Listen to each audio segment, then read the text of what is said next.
No matter what type of project you choose, the slip knot is the foundation of any crochet. And if you're a beginner crocheter, the slip knot is the first stitch you'll basically need to learn. It is a simple and versatile stitch, and with a little bit of practice, you'll be able to master the slip knot in no time. Here are 3 ways to work up a slip knot. The first method that I'll be showing you is the 2-finger method. And just like how it's called, you'll take your yarn and with the tail side facing down, you'll wrap 2 fingers from the front to the back and do this 2 times while overlapping the first strand. Next, you'll take your hook and you'll insert your hook under the first strand and over the second strand. You'll pull that back strand under and through the first strand and carefully releasing your fingers while holding on to the 2 loose ends. You pull them down to close up the loop.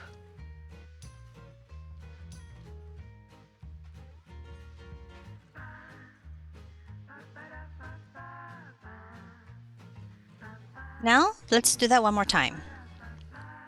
Let me just release my loop.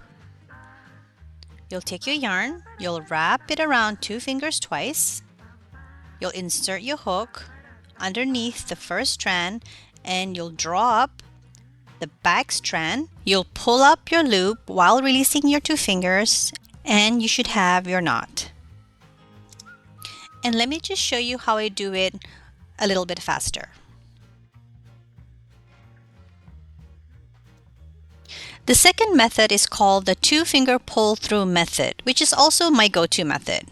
First, with your dominant hand, you'll take the yarn and you'll twist it around your thumb and middle finger, forming a loop. Then, with the same 2 fingers, you will pick up the working yarn and pull it through the loop. From here, you'll just insert your crochet hook to close up the loop.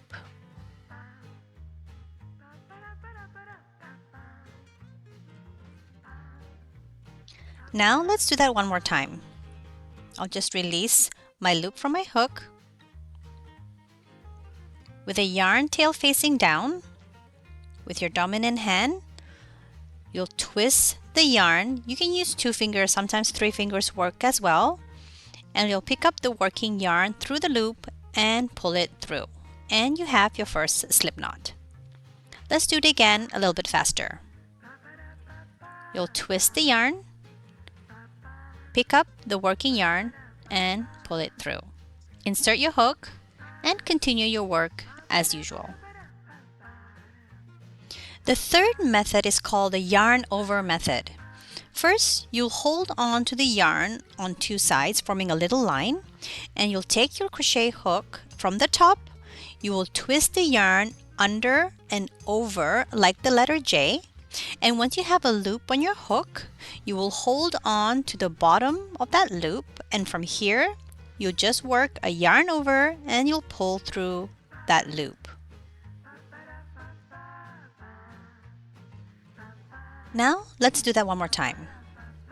You hold on to the yarn, and with your hook from the top to the bottom, you'll twist the yarn, you'll hold on to that bottom loop, yarn over and pull through a loop.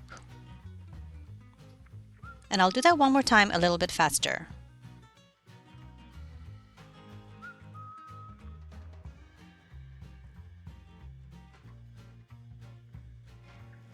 And now that you already know 3 ways on how to work up the slip knot, let me just show you how to work a foundation chain and how to identify the knot from the chain stitch.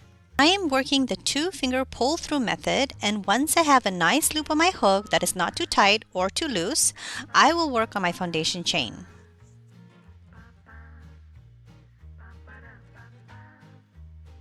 Once you're done making all the chains needed, you will be able to see the slip knot, which is basically just a knot at the beginning of the chain, and there should not be any space to be worked into.